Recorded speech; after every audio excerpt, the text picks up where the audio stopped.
Welcome along to episode 774 of the Milk Bar. Jason Forrest here with you as ever. And coming up on the show this week, Akash Heer will be letting us know about his part in the life of Pi at the Grand Theatre this week. We'll be finding out about music from Dan Whitehouse when he'll be performing in Stourbridge with A Night of Glass. That's on the way on Wednesday. We talk May Day Madness on the 1st of May with Codsall Dramatic Society. Rod Bissett from the Grange Players will be along to let us know about their latest production. And we'll have a catch up with Aaron Twitchen all about his book that he's published. That's on the way on the show this week. Welcome to the Milk Bar. Welcome to the Milk Bar. Welcome to the Milk Bar. Welcome to the Milk Bar. Welcome to the Milk Bar. Not content with astounding audiences in real life venues, having fun, being a comedian, and generally an all round affable but slightly naughty bloke, Aaron Twitchen has also got a book out. He joins me now to tell me a bit about it. Hello, sir. Hello. I don't think I've ever been called naughty but affable. I like it. That might be next year's show.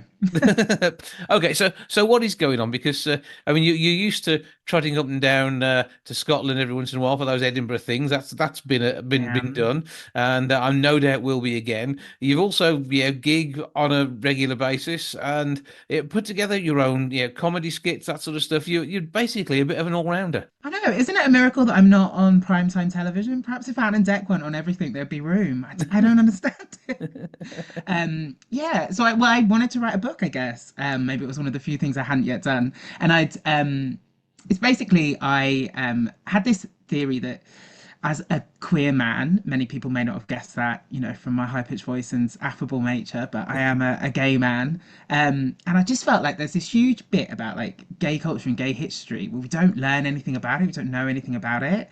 And I was another thing that I did was I was Mr. Gay UK finalist. I did a pageant. I thought, Mhm. look, I love Miss Congeniality. Let's get involved. And a part of it, there was an exam. There was an exam on like queer history and queer politics.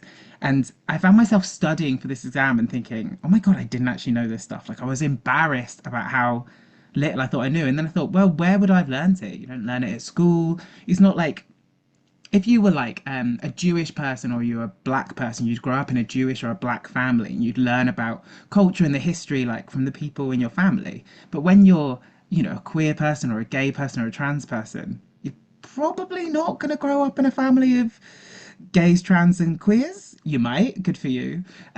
So you don't really learn that stuff until you sort of find your sort of like chosen family later on, and by that point you've sort of already missed out, and maybe you feel a bit embarrassed. So this is a book that's can sort of cover that gap in a affable. What did you say? Naughty but affable way.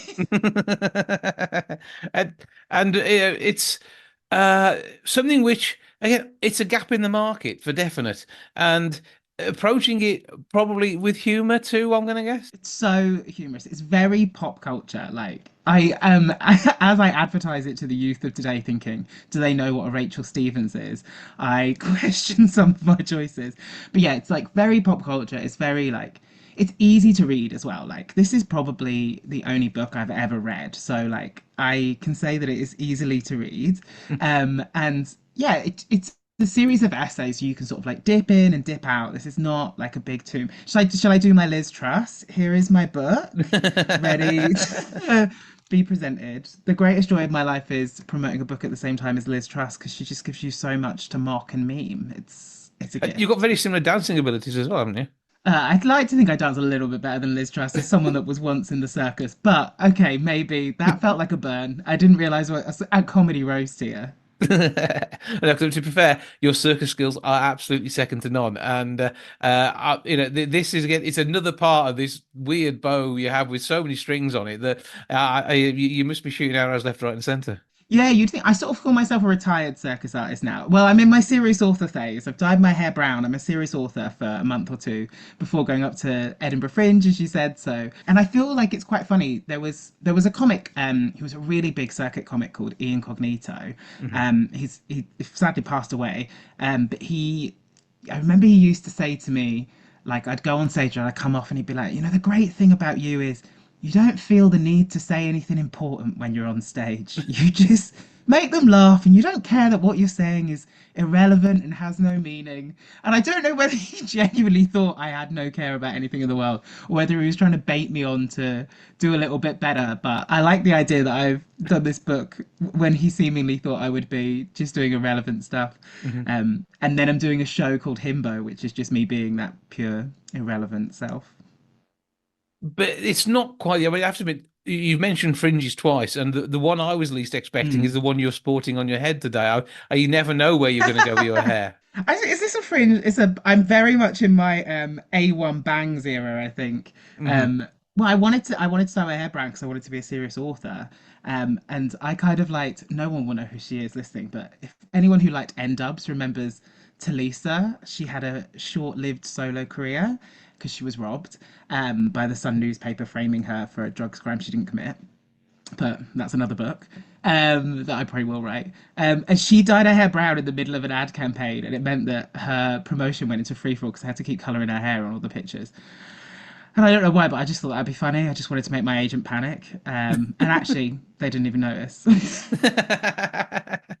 So the book is out there. Tickets are selling fast, I am sure, for Himbo when it hits Edinburgh and everywhere else. Are the previews and things going on? What do we need on all of the media, whether it be social or real life now, please?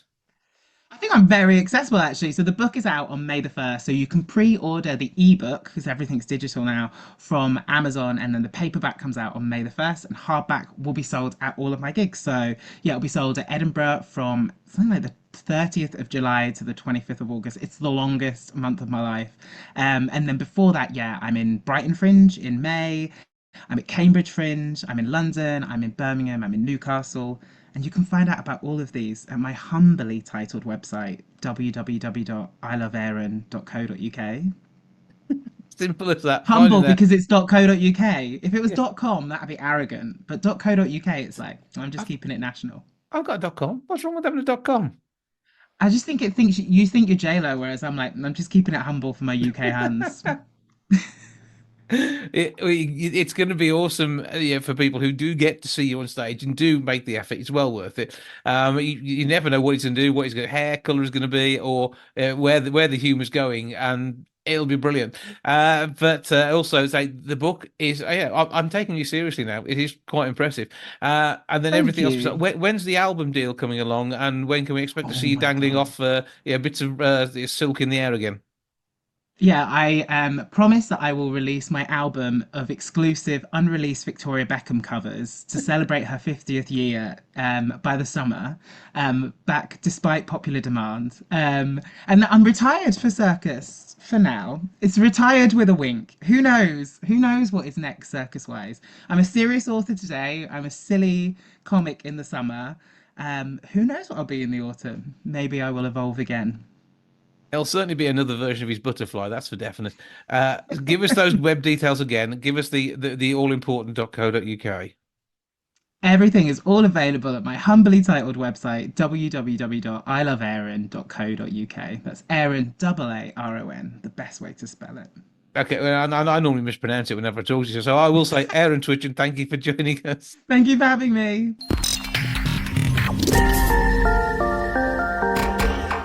Codsall Dramatic Society are bringing you May Madness. It'll be the 1st of May. It'll be the chance to explore an evening of murder and merriment.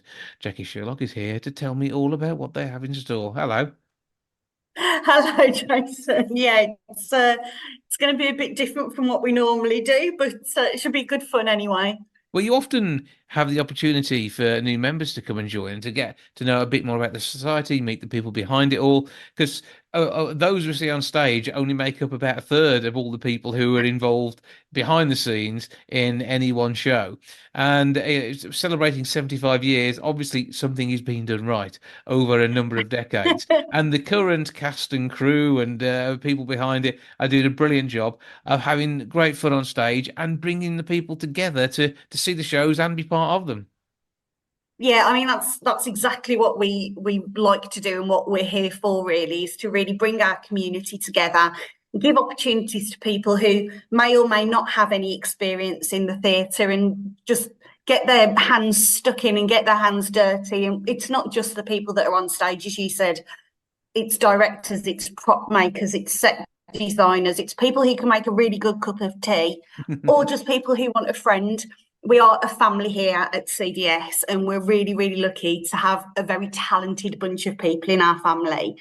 And with Mayday Madness, what we're doing is embracing a little bit of our crazy side by opening ourselves up to a bit of a murder mystery here at CDS. We've got a murderer in the building, and we're going to need our audience to help us find out who that is. Okay, so that's going to be part of it. And this is all a bit of a tease for Curtain Up on Murder, which is your production this autumn. And so you've got basically a cast set up, the sleuths in the audience, and an evening where you also get to experience some of the 75-year history as well, and talk about the society. And there's no pressure to become a member if you want to come along, but if you want to be involved, even if you just sign up for the lottery to help support, there's all sorts of different ways you can get involved. Yeah, absolutely. I mean, I think from when I first joined CDS, I came into a room full of people and I was a bit terrified, but it was instantly like you were walking into people that you knew, and it was a really friendly atmosphere. And with this, we thought it would just be a bit of fun as well. And frankly, where else can you have a free night out in the middle of May? So, well, actually on the 1st of May, not the middle, but yeah. Yeah, the 1st of May, beginning of May even. I've got my dates all over the place. But yes, if you want to have a bit of a laugh, get to meet some fabulously talented, funny people, then that's the place to go on the 1st of May. Well, it's going to be well worth being part of it, getting involved. And if you're regular at going to see the shows, getting to be kind of part of this interesting evening is going to be good for you too. Because, I mean, the way in which you do the shows, with it being around, sometimes on stage, sometimes the audience are on stage, sometimes, you're part of it if you're at one of the children's plays at Christmas. So there's all sorts of ways that people do get involved, and this is another great opportunity to do so. So the doors open at 7:15, 7:30 start. What else can people expect? Or also, what can they not expect? Well, they cannot expect a serious evening. I think that's the first thing. There will be laughter, and there might be the odd innuendo. Typical of us, there's normally an innuendo or two. But what there won't be is a bunch of stuffy people who are a bit standoffish. There will be a very warm welcome. There'll be refreshments. There'll be a chance to talk to people, and there will be a bit of drama or comedy to keep you entertained as well. And a murder in the building, but only of the theatrical kind. Yeah, I can't guarantee there won't be any other murders, but I can promise that we'll try not to have any. Fingers crossed, it'll stay safe. Yeah. But the more the merrier, and everyone keep your eyes peeled. But it's going to be a fun evening. That's the plan. It is May Madness. It is Codsall Dramatic Society. Do people need to get tickets? No, you can just turn up, and and as I say, it's absolutely free. We do ask for donations if you feel like donating at the end of it, but other than that, you can come along for a free night of entertainment. Simple as. I'll have a brilliant one down there. Break a leg and find the murder weapon when required, and have a great time with it. Yes, it is Mayday Madness, an evening of murder and merriment. Wednesday, the 1st of May. That's at Codsall Village Hall. 7:15 doors, 7:30 starts. Free entry. Light refreshments will be available, and they do some wonderful light refreshments. You could be the next team maker. That could happen as well. But it's going to be absolutely awesome. Codsall Dramatic Society are a brilliant bunch. Jackie Sherlock, one of that gang. Thank you for joining us. Thank you so much.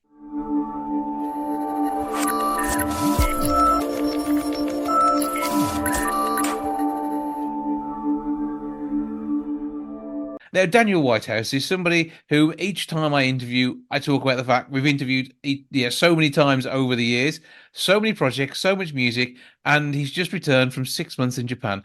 I need to know what's going on here. Daniel Whitehouse, how you doing, sir? Hello, Jason. How you doing? Oh, good here. So, first off, before we start talking about the gigs that you've got in the UK, what's been going on in Japan? Well, Jason, these days my son lives in Japan. He's 10 years old. Excellent footballer, playing for the Liverpool Tokyo Academy. And I went out to visit him. And I've been doing that for the last 5 years since he moved in October 2019. To give you some context, it was January 2020, I took my first flight out to Japan. Mm-hmm. And shortly after arriving, I suffered an injury to my left ear, where the doctors out there deemed me unfit to fly. So, as you know, we all know what happened next in the world in 2020. Yep. So I spent 18 months under strict lockdown out there in Tokyo and found myself on a bit of a deep dive, really, within Japanese culture.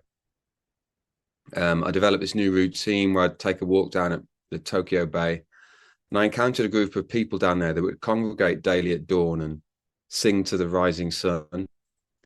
No words, but a very distinctive sounding scale. And I started making like field recordings of these people singing, Mm-hmm. and then wrote some music together with Max ZT, the hammer dulcimer player that I collaborate with.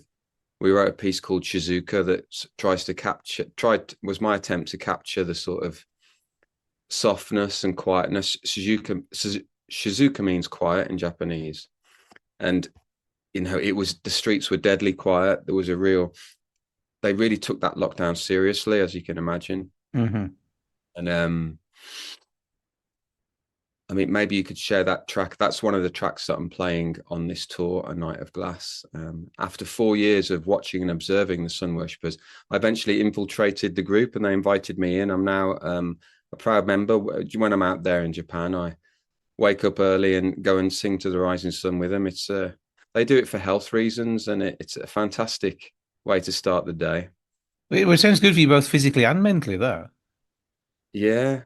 It is. It's always followed by a physical workout as well, something called Radio Taiso that happens at 6:30 a.m.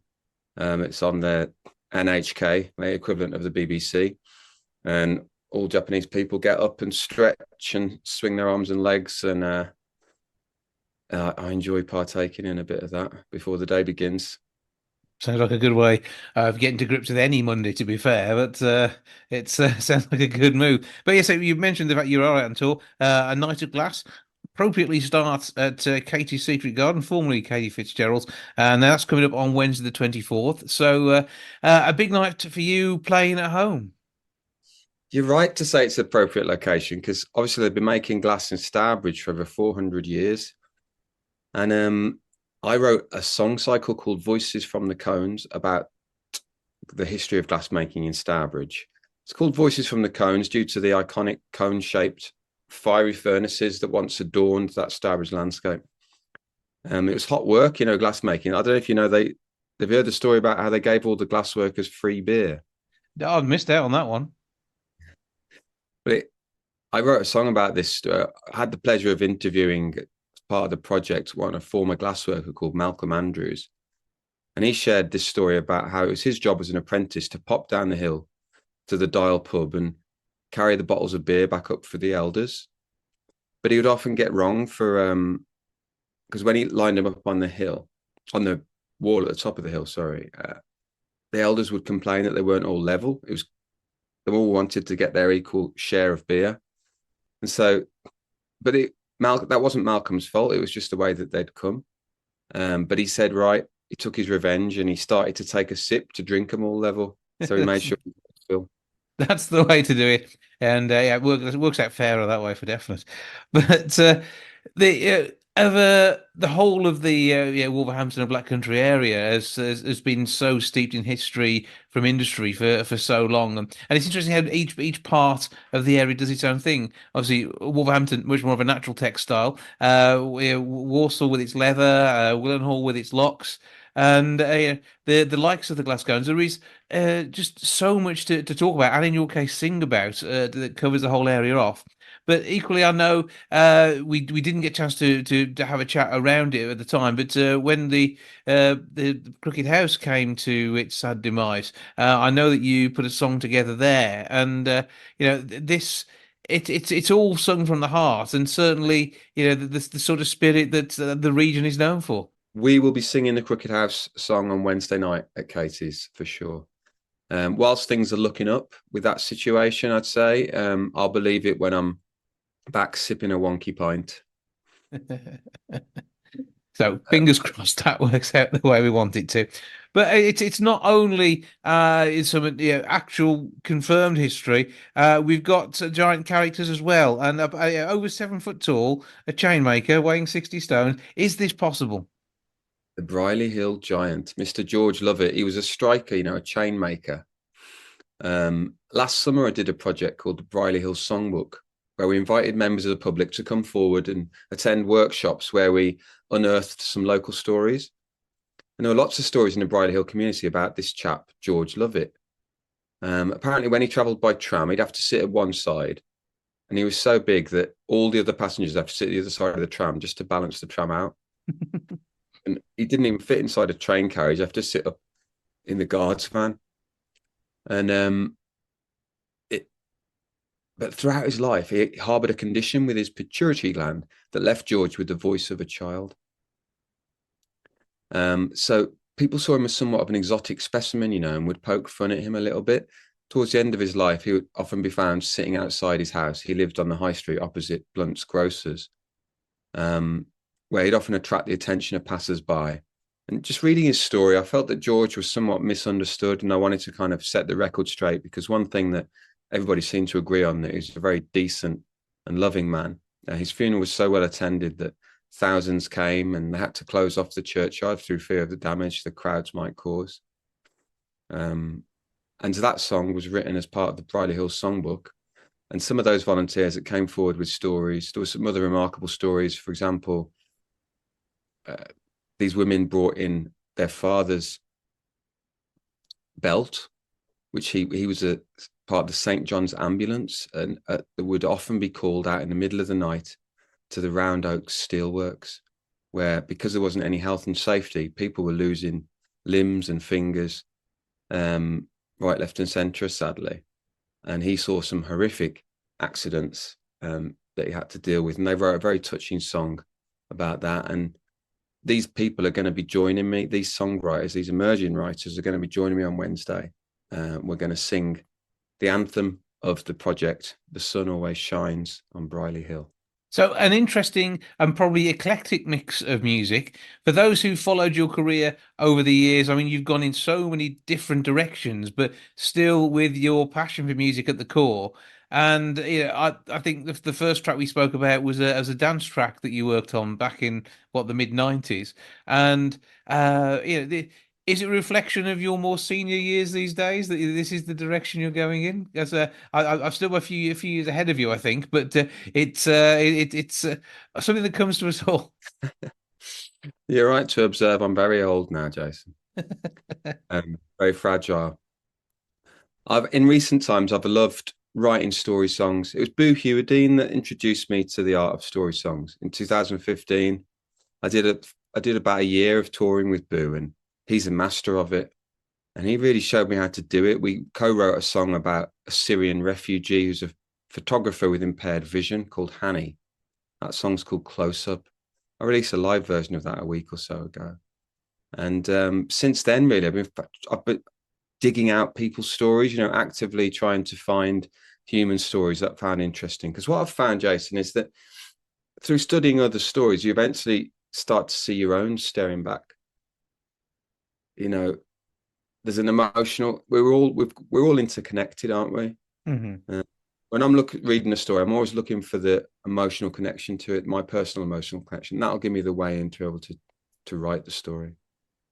And you've been brought up in a household that's always wanted to tell stories, always had a community at its heart through your dad, and I think that it's interesting to see the way things have developed for you, the way and where you've come to, and I mean, getting recognition, but I still don't think as much national recognition as I expect. But certainly, this tour is going to help to continue your fan base's ability to actually have access directly to live performances of things which it has been able to share and inspire through. You said some really kind things there. Thank you very much. You're right that my dad is driven by community and stories, and he's an inspiring figure to me to this day. And it would be great to get more national recognition. There's been more in recent years than I've had in previous years, which I'm very grateful for. And, but I'm more than ever, I'm determined and focused to keep creativity front and center in my life. And you know, I write every day, and I love the creative process, and regardless of where it lands and where it resonates and where it doesn't, I must continue to do it because I feel that's my calling. There's a huge body of your work out there. People can find that. Let's cover that off before we talk about how to get tickets for Wednesday. Dan-Whitehouse is my website, and that's the best place to go because there you can join up to my mailing list, and every month I write out directly to my followers, giving them details of where I'm performing, which, you know, many curious and small places, intimate little shows, one-off events. I travel around doing that. So yeah, sign up to the mailing list is the best way to cut out the noise, just get direct to the artist. Okay, that sounds good to me. And tickets for Wednesday the 24th, formerly Katie Fitzgerald's Katie's Secret Garden. It is a night of glass. So how do people get hold of these tickets? Again, through my website, there's a link to buy tickets, or directly through the venue's website, Katie's. Give that a go. Meanwhile, you mentioned we're going to play a track now. So this is your choice. What to give us the name and tell us just a little bit more about it as we now hear some of your music. I'd love you to play Campfire.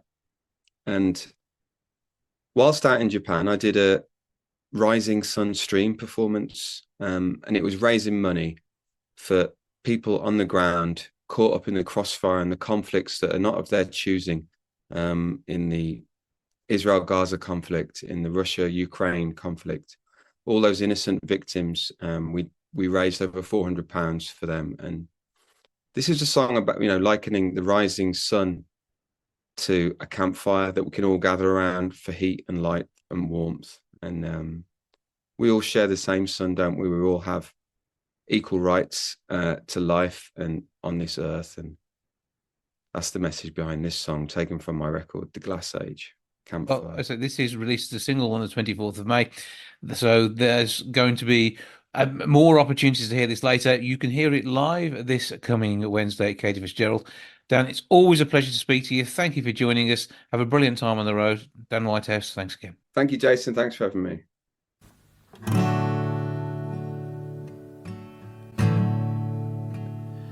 When you change the way you look at things, watch the things you look at start to change.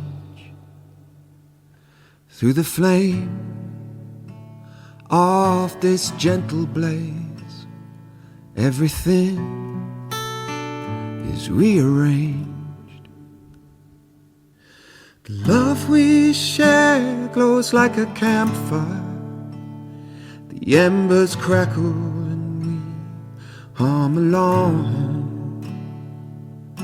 We share the heat, the light, and the simple songs, and all our troubles are long gone.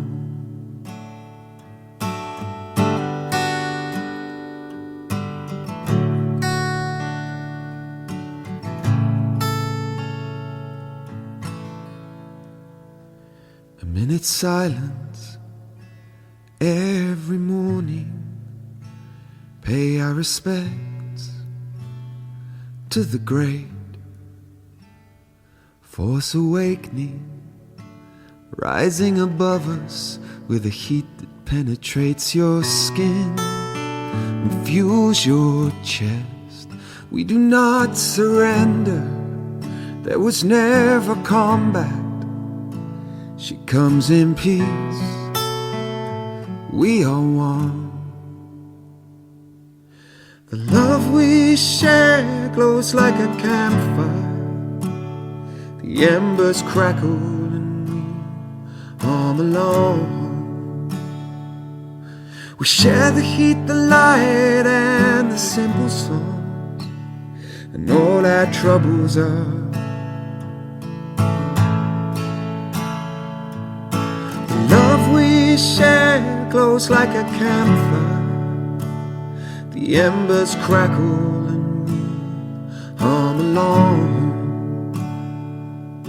We share the heat, the light, and the simple songs, and all our troubles are long gone. All our troubles are long gone.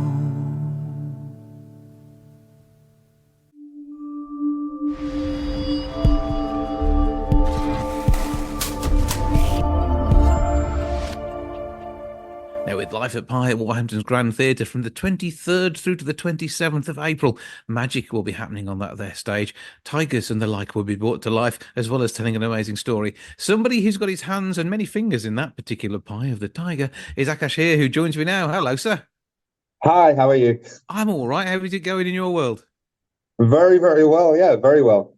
Good stuff. Now, The Life of Pi, an amazing film. It's all coming from a best-selling book, and now we're seeing it on stage. And you are part of the team who absolutely bring this to life. And you're a Wolverhampton lad to boot. Yes, of course, proud. So we're bringing you home to the Grand. Tell us a bit about the show and your part in it. So basically, the play, like you said, is based from the novel and film, but it's a very different version, I think, seeing it on stage. And we see Pi, who is from Pondicherry. And I don't want to give too much away, but I play Richard Parker, who accompanies Pi stranded in the Pacific Ocean on a boat. I am one of the puppeteers who works with Richard Parker, and you see how these two characters come together and fight for survival. And with the magic behind the puppetry, I mean, most of the time we're trying to avoid seeing you, and that's a bit weird, isn't it? Being on stage but not being seen. And plus, I'm a 6'1" guy, so I'm pretty hard to hide. Yeah, I mean, to be honest, rehearsals were very, very such a grueling process, but also I learned so much. I'm fortunate enough to be around such a great group of creatives and movement directors, and it's all about really channeling the breath into the puppet. We work in teams of 3. So with Richard Parker, you have the head puppeteer, which is myself. And then you have the heart puppeteer who's inside the tiger. And then you have the hind who operates and controls the back, legs, and the tail of the tiger. And it's all about syncing in as a team. Adding breath was kind of one of the main components of puppetry that we were taught in early days of rehearsal. And then really having fun with this puppet, bringing it to life, and not channeling all the emotions in myself, in my physical self, but actually letting that flow through the puppet. And it did take quite a lot of time because I don't come from a puppetry background, you see. I'm an actor. So when this role came up and I auditioned for it, it was, a completely new experience for me and a new craft for me that I hadn't yet explored. Mm-hmm. And now we've been doing the tour for 10 months, and I have to be honest, each show I'm still so excited to go on stage and bring this puppet to life with my other 2 puppeteers.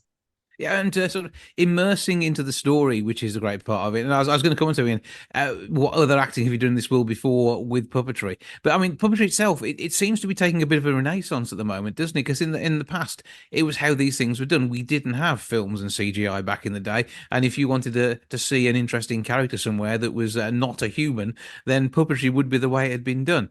And it's then something which is kind of, I think, probably died out to a point, but it's certainly come back. And the likes of shows like Warhorse and some of the great Michael Morpurgo work that we've seen out there has again brought it to the fore. And being able to tell a story like Life of Pi on stage is something you wouldn't be able to imagine without the puppetry and a real physical presence for a character who hitherto could only have existed in the mind's eye. Absolutely. I mean, Richard Parker in himself, is, he's a very strong character. And not only that, I mean, the other fantastic puppets that we have in the Life of Pi. So we have OJ the orangutan, Black and White the zebra, a turtle, and we also have like a rat. So it's like all these puppets are brought to life and help move the story along.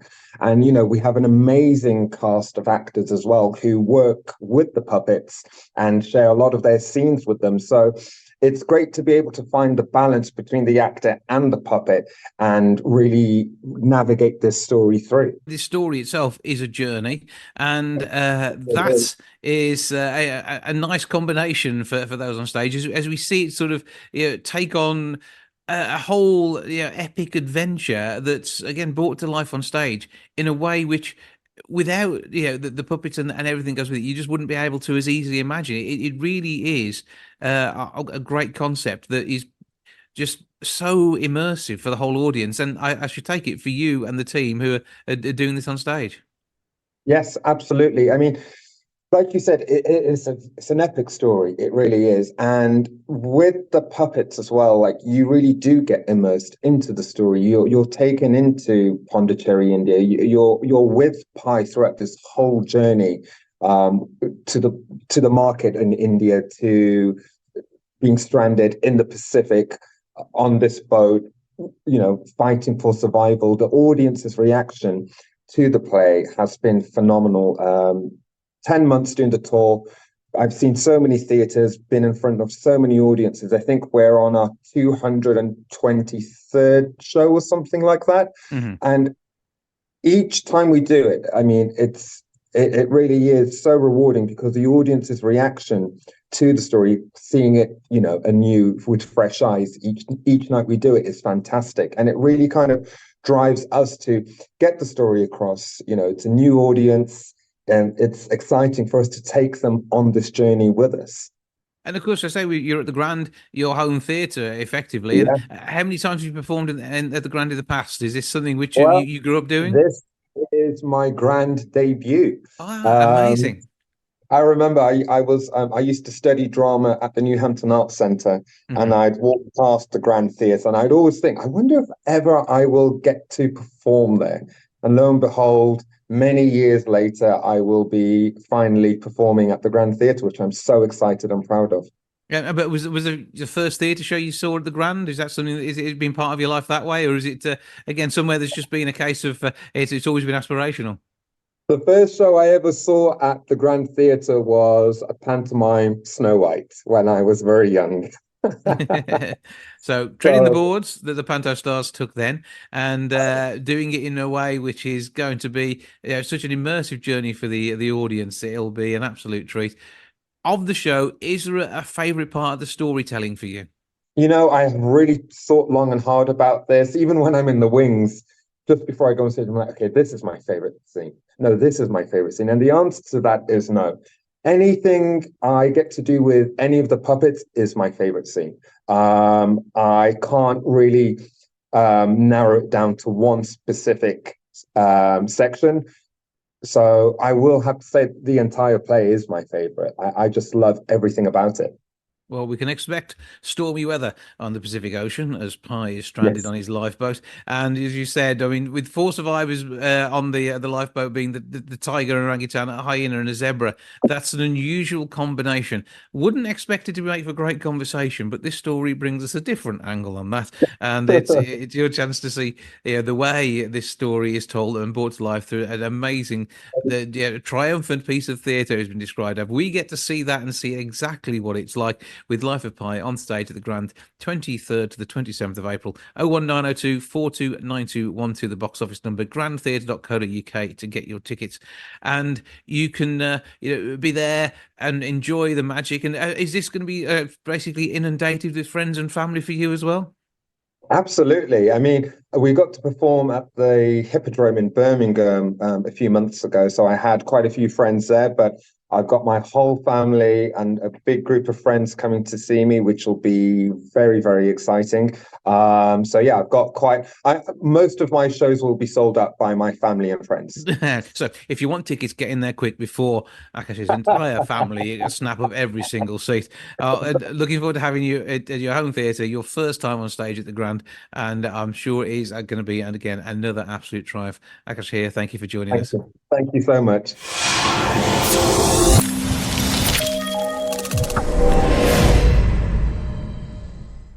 The Grange players are once more doing their thing this May from the 9th through to the 18th, all but a Saturday, when they'll be looking at people. To tell us more, Rod Bissett. Hello, sir. Hello, Jason. How are we going? All good here. I hope we find you well and looking forward to another great show. Absolutely, we are. We're raring to go with this one. We've got a few of the cast a bit poorly at the moment, but that means we're just going to have to rehearse ourselves a little bit harder. Yeah, but I mean, this is one where the cast are quite close together. Oh yeah, very much so. But we're doing the best that we can with what we've got. Okay, tell us a bit about people then, because the poster gives us a few clues, and apparently there's adult filming in progress. Well, it's one of Alan Bennett's more modern plays. He wrote this in 2012, I believe. And it came about because every time he went to a National Trust property, he kept getting besieged by all the different tour guides trying to tell him different bits about the house. Mm-hmm. And so as some sort of, I don't know, revenge, he wrote People. And People focuses on two sisters. We've got Dorothy and June Stackpool, and they live in this big stately home, Stackpool House. Mm-hmm. But they haven't bothered to maintain it. They haven't got the cash to keep it looking as it should. So the two sisters are at loggerheads. June wants to donate it to the National Trust, whereas Dorothy wants to explore other options, whether it's selling it to a rather dodgy consortium of investors who want to then move it brick by brick to Wiltshire, or hiring it out as a film location to one of Dorothy's old friends who's basically going to shoot some adult movies there. Okay, so this proves to be an interesting tale, and again, with Alan Bennett, there's always something just that little bit twee or quirky or something that's going to make it stand out from everything else. Oh, absolutely. I mean,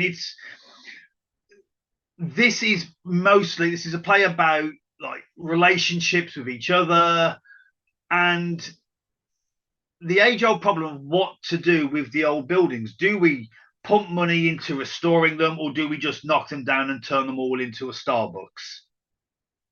And he's been able to do this with quite a humorous and yet personal way, all the while actually still keeping the focus on the sisters involved in the story. It's absolutely a charming little tale. Tell us about your cast then. Who have we got? So, as our main sisters, we have got Joanne James, who's an old friend of the Grange, and we've got Kerry Jones, who recently directed Some Mothers Do Have 'Em. We've then got the third sister, who's a sort of aspiring bishop who's got her eyes set on bigger things within the church, and that's played by Ruth Bosman. Mm-hmm. We've got the director of aforementioned adult film, which is Joshua Gallagher, and we're ably backed up by a cast of other people. So we've got some old friends. So we've got Corey's back in from Accomplice, which we saw back in September. Myself is in it. Sarah, who's normally seen on our front desk, she's in it. We've got some new people. We've got Martin, who's just joined us. And we've got Robert Onions and Zoe, who we recently enjoyed in The Woman in White. So you've got a great team there, as ever. And when it comes to building sets, you guys know what you're doing. This, I mean, you're actually creating a stately home, which who knows what could happen to it by the end of the play. We have to wait and see. Well, all I'm going to say is that obviously the house is very much decrepit when we're first introduced to it, but it does get itself a new lease of life by the end. But how we manage that on stage, we are keeping a very tight secret. Okay, we'll look forward to seeing how that works out. But it's one for what sort of age range you think here? This is honestly one for all the ages. I mean, we know we're talking a little bit about, it's got an adult film in it, but that part of the play where we're introduced to that side is complete farce. You will not have to shield your mother-in-law's eyes from anything that we are doing. We are doing all that for you. But if anyone has ever traipsed themselves around a National Trust property, this one is for you. And if you're just a fan of Alan Bennett, and let's be fair, who isn't, this is definitely not one to miss. Okay, tickets then. How do we do that? Usual way. So you can indeed go through our website, where you can find all the links that lead you on to Ticket Source, or you can get in touch with our box office. Yep, that's 07909 036835. 07909 036835. That's available between 4 and 7:30 on weekdays, and you can enjoy some amazing theatre brought to you by a truly talented bunch at the Grange Playhouse and have a great time down there just by the Walsall Arboretum. Absolutely, that's it, exactly. And you're back later on this year with Grange Players and another one as the end of the pre-summer season, because summer you get off and then it all gets going again at the start of the season later on in the year. That's it. So the Grange Players will then be back end of June, start of July with the dark thriller Dangerous Obsession. More of that to come soon. And then myself and our arts director are currently just putting the final touches to our new season, which we will look forward to telling everyone about very, very soon. Well, Rod Bissett from the Grange Players. Look forward to speaking to you ahead of the next production. Meanwhile, have a great time with this one. Break a leg, and we look forward to you doing your thing on stage right the way through from the 9th to the 18th of May, every day except the Saturday. That's it. Except that first Saturday, that's it exactly.